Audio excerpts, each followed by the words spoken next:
Class 10 की पाठ्य पुस्तक भारत और समकालीन विश्व भाग 2 के बारे में हम पढ़ने वाले हैं। इस पुस्तक का पाठ है 2, जिसमें हम भारत में राष्ट्रवाद के बारे में हम पढ़ने वाले हैं, क्योंकि भारत के अंदर राष्ट्रवाद की चेतना के बारे में इसमें संपूर्ण जानकारी दी हुई है। तो चलो पाठ की हम शुरुआत करते हैं। जैसा कि हम देख चुके हैं कि यूरोप में आधुनिक राष्ट्रवाद के साथ ही राष्ट्र राज्यों का भी उदय हुआ। इससे अपने बारे में लोगों की समझ बदलने लगी। वे कौन है, उनकी पहचान किस बात से परिभाषित होती, ये भावना बदल गई। उनमें राष्ट्रों के प्रति लगाव का भाव पैदा होने लगा। नए प्रतीकों और नए चिन्हों ने, नए गीतों और विचारों ने नए संपर्क स्थापित किए और समुदाय की सीमाओं को दोबारा परिभाषित किया। ज़्यादातर देशों में इस नई राष्ट्रीय पहचान को निर्माण की लंबी प्रक्रिया में हुआ। आइए देखें कि हमारे देश में ये चेतना किस तरह पैदा हुई। तो हमारे देख सकते हैं, हमने देखा है कि यूरोप में राष्ट्रवाद किस प्रकार शुरुआत है। यूरोप में राष्ट्रवाद के लेसन के अंदर हमने देख चुका है कि यूरोप के अंदर किस प्रकार से लोगों ने निरंकुश तानाशाह शासन के खिलाफ अपनी आवाज़ उठाई।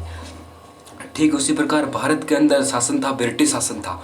तो उस भारत के अंदर ब्रिटिश शासन के खिलाफ लोगों ने किस प्रकार की आवाज़ उठाई, तो इस पाठ में वही बताया गया है। और इस पाठ में गांधी जी के नेतृत्व के बारे में बताया गया है। दूसरे उपनिवेशों की तरह भारत में भी आधुनिक राष्ट्रवाद की उदय की परिघटना उपनिवेशवाद विरोध आंदोलन के साथ गहरे तौर पर जुड़ी हुई थी।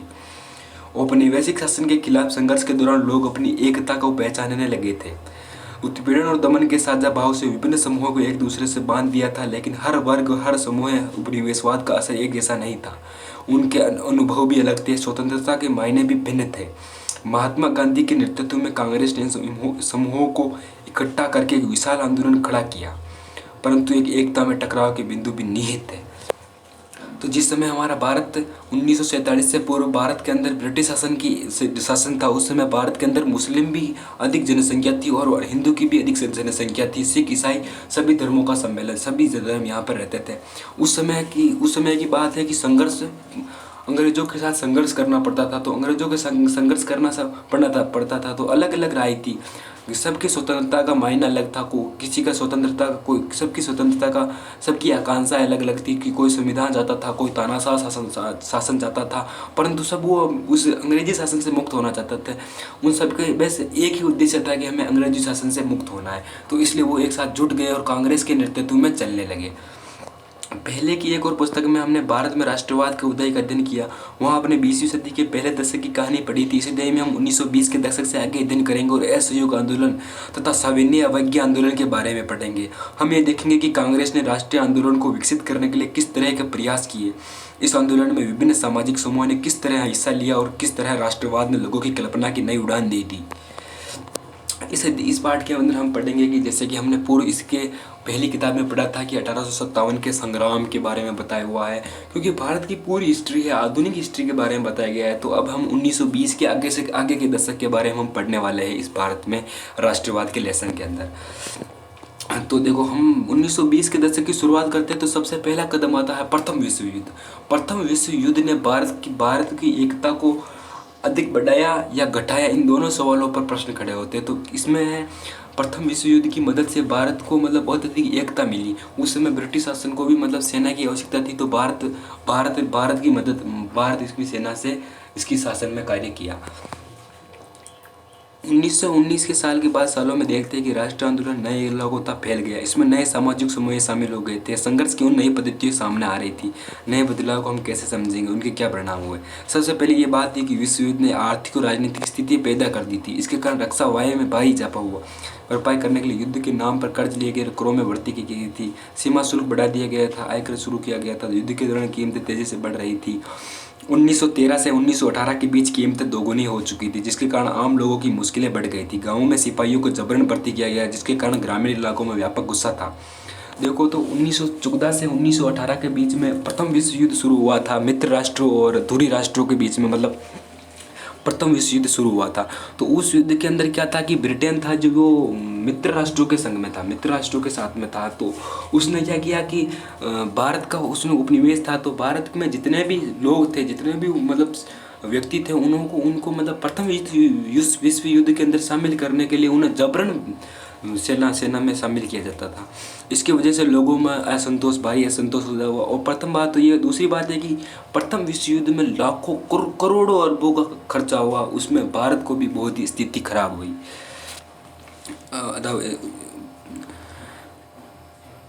और इसके कारण ग्रामीण इलाकों में व्यापक गुस्सा था। 1918 से 19 और 1920 देश में बहुत सारे हिस्सों में फसल खराब हो गई। इसके कारण खाद्य पदार्थों की भारी अभाव पैदा हो गया, फ्लू बीमारी फैल गई। 1921 की जनगणना के मुताबिक दुर्भिक्ष और महामारी के कारण 120 से 130 लाख लोग मारे गए। तो देखो प्रथम विश्व युद्ध का कारण देखो भारत के ऊपर कितना खतरनाक पड़ा। पहले तो विश्व युद्ध आ गया था, उसके बाद में महामारी बीमारी आ गई थी। तो आप सोच सकते हो कि उस समय के लोगों को कैसी स्थिति का सामना करना पड़ा होगा। लोगों की उम्मीद थी कि युद्ध खत्म होने के बाद उनकी मुसीबत कम हो जाएगी, लेकिन ऐसा नहीं हुआ। इसी समय एक नया नेता सामने आया और संघर्ष का सामना नया ढंग नया तरीका पेश किया। तो उस समय जिस समय हमारा प्रथम विश्व युद्ध शुरुआत हुआ था, तो उसी समय हमारे सबसे खतरनाक नेता थे जिसे हम गांधी जी का नाम देते थे। उन नेता को आगमन हुआ। ये 1915 के अंदर दक्षिण अफ्रीका से भारत में आए थे। तो उसकी कहानी का हम वर्णन करने वाले हैं, क्योंकि यही एक ऐसा नाता था जिनमें जन मतलब लोगों के अंदर उत्साह शामिल किया, संचार किया और उनको देश के प्रति जागरूक करने का अभियान चालू किया। महात्मा गांधी जनवरी 1915 में भारत लौटे। इससे पहले वे दक्षिण अफ्रीका थे। उन्होंने एक नए तरह के जन आंदोलन के रास्ते पर चलते हुए वहाँ की नस्लभेदी सरकार से सफलतापूर्वक लोहा लिया। इस पद्धति को वह सत्याग्रह कहते हैं। देखो सत्याग्रह के विचार में सत्य की शक्ति पर आग्रह और सत्य की खोज पर जोर दिया जाता था। इसका अर्थ ये था कि अगर आपका उद्देश्य सच्चा है, यदि आपका संघर्ष अन्याय के खिलाफ है, तो उत्पीड़क से मुकाबला करने के लिए आपको किसी शारीरिक बल की आवश्यकता नहीं है। प्रतिशोध की भावना या आक्रामकता का सहारा लिए बिना सत्याग्रही केवल अहिंसा के सहारे ही अपने संघर्ष में सफल हो सकता है। इसके लिए दमनकारी शत्रु की चेतना को झिंझोड़ना चाहिए। उत्पीड़न शत्रु को ही नहीं बल्कि सभी लोगों की हिंसा के जरिए सत्य के स्वीकार करने पर विवश करने के बजाय के लिए उत्पीड़न शत्रु को नहीं बल्कि लोगों की हिंसा के जरिए सत्य को विवश करना चाहिए। सच्चाई को देखने और सहज भाव से स्वीकार करने के लिए प्रेरित किया जाना चाहिए। इस संघर्ष में अंततः सत्य की ही जीत होती है। गांधी जी का विश्वास था कि अहिंसा का यह धर्म सभी भारतीयों की एकता के सूत्र में बांध सकता है। गांधी जी को हिंसक घटनाओं के ऊपर नहीं था, वो अहिंसा के पुजारी थे। हिंसा उन्होंने मत दिया था कि हिंसा करके किसी की भी कोई सा भी मुकाम हम हासिल नहीं कर सकते। हिंसा में केवल मार काट होती है, वो ऐसा नहीं करते थे। वो मतलब सीधे साधे अभियान चलाते थे जिन्हें वो उन्हें सत्याग्रह का नाम देते थे। और सत्याग्रह का उन्होंने अर्थ बताया कि सत्य के प्रति आग्रह करना। हम सत्य की राह पर चलेंगे तो हमें शायद अपना मुकाम मिल जाएगा। किसी कठिन परिश्रम के अलावा कठिन परिश्रम हमें नहीं करना पड़ेगा और हम सत्य के साथ में संघर्षों के साथ में हम अपनी मंजिल तक पहुँच जाएंगे। उनका ये मत था। और उन्होंने कहा कि अंत में सत्य की ही जीत होती है। और वो अहिंसा के पुजारी जाने जाते थे। रोलेट एक्ट है ना। सबसे पहले भारत आने के बाद गांधी ने स्थानों पर सत्याग्रह आंदोलन चलाया। 1917 में उन्होंने बिहार के चंपारण इलाकों का दौर किया और दमनकारी बागान व्यवस्था के खिलाफ किसानों को संघर्ष के लिए प्रेरित किया। 1917 में उन्होंने गुजरात के खेड़ा जिले के किसानों की मदद के लिए सत्याग्रह का आयोजन किया। फसल खराब हो जाने के लिए प्लेग महामारी के कारण खेड़ा जिले किसान लगान की में नहीं थे। वे चाहते थे कि लगान वसूली में ढील दी जाए। 1918 में गांधी जी सूती कपड़ों कारखाना मजदूरों की सत्याग्रह आंदोलन चलाने में अहमदाबाद चौक पहुंचे। तो आपको बता दें कि गांधी जी को आंदोलन में सबसे संलग्न माना जाता था, क्योंकि आपको पता है कि दक्षिण अफ्रीका में उनके इतने बड़े बड़े कार्य थे कि वो जैसे ही भारत आए और लोगों ने उनको मतलब अच्छा मान लिया। सबसे पहले तो उन्होंने बिहार के चंपारण नामक स्थान पर अंग्रेजों द्वारा नील की खेती जबरन नील की खेती कराई जा रही थी, उसके विरोध में गांधी जी ने प्रथम कदम उठाया। ये उनका प्रथम कदम था और इसकी तारीख थी 1917 में। फिर बाद में उन्होंने गुजरात के खेड़ा में मिल मजदूरों के अधिकारों के लिए लड़ाई की। और इसके साथ चलते चलते 1918 में गांधी जी ने सूती कपड़े मजदूरों के बीच सत्याग्रह आंदोलन भी अहमदाबाद जा पहुंचे। अब सबसे खतरनाक गांधी जी का सबसे खतरनाक एक्ट था, वो था रोलेट एक्ट। गांधी जी की प्रथम, ये तो छोटी मोटी शुरुआत है, आपको बताते हैं जितनी भी वो शुरुआतें थी वो सब छोटी मोटी शुरुआत थी। बड़ी शुरुआत तो अब आने वाली थी, क्योंकि रोलेट एक्ट ये ऐसा एक्ट था जिसके अंदर भारतीयों को मतलब संदेहपूर्वक भारत को जैसे किसी भी व्यक्ति को संदेहपूर्वक गिरफ्तार किया जा सकता था। तो इसकी कहानी हम शुरुआत करते हैं। तो देखो उस समय की बात है, तो उस समय है ना कि भारत के अंदर गांधी जी भी आ चुके थे, उन पुराने नेता भी विकसित हो रहे थे। तो उनमें क्या हुआ कि चेतना जाग उठी थी, कुछ करने की चेतना जाग उठी थी और राष्ट्रवाद की भावना उठ चुकी थी। तो इससे ब्रिटिश सरकार को बहुत खतरा महसूस होने लगा। ब्रिटिश सरकार के पास इतने खतरनाक लगा कि ऐसे तो हमारा तख्ता पलट हो जाएगा, ऐसे तो हमारा शासन खत्म हो जाएगा, इनको लगा।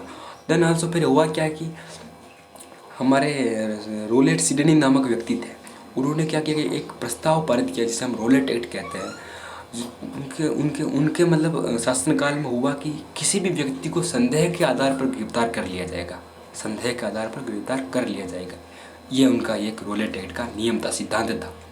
तो इसके विरुद्ध लोगों में गांधी जी ने अभियान चलाया कि गांधी जी ने कहा ये तो बिल्कुल गलत है, और इसके खिलाफ में गांधी जी ने बड़े बड़े कदम उठाए। ये इस पाठ में वर्णित तक पढ़ते हैं। इस कामयाबी से उत्साहित होकर गांधी जी ने 1919 में प्रस्तावित रोलेट एक्ट 1900 के खिलाफ में राष्ट्रव्यापी सत्याग्रह आंदोलन से चलाने का फैसला लिया। भारतीय सदस्यों के भारी विरोध के बावजूद इस कानून को इंपीरियल लेजिस्लेटिव काउंसिल ने बहुत जल्दबाजी से पारित कर दिया। इस कानून के जरिए सरकार को राजनीतिक गतिविधियों को चलने और राजनीतिक कैदियों को 2 साल तक बिना मुकदमा चलाए जेल में बंद रखने का अधिकार मिल गया।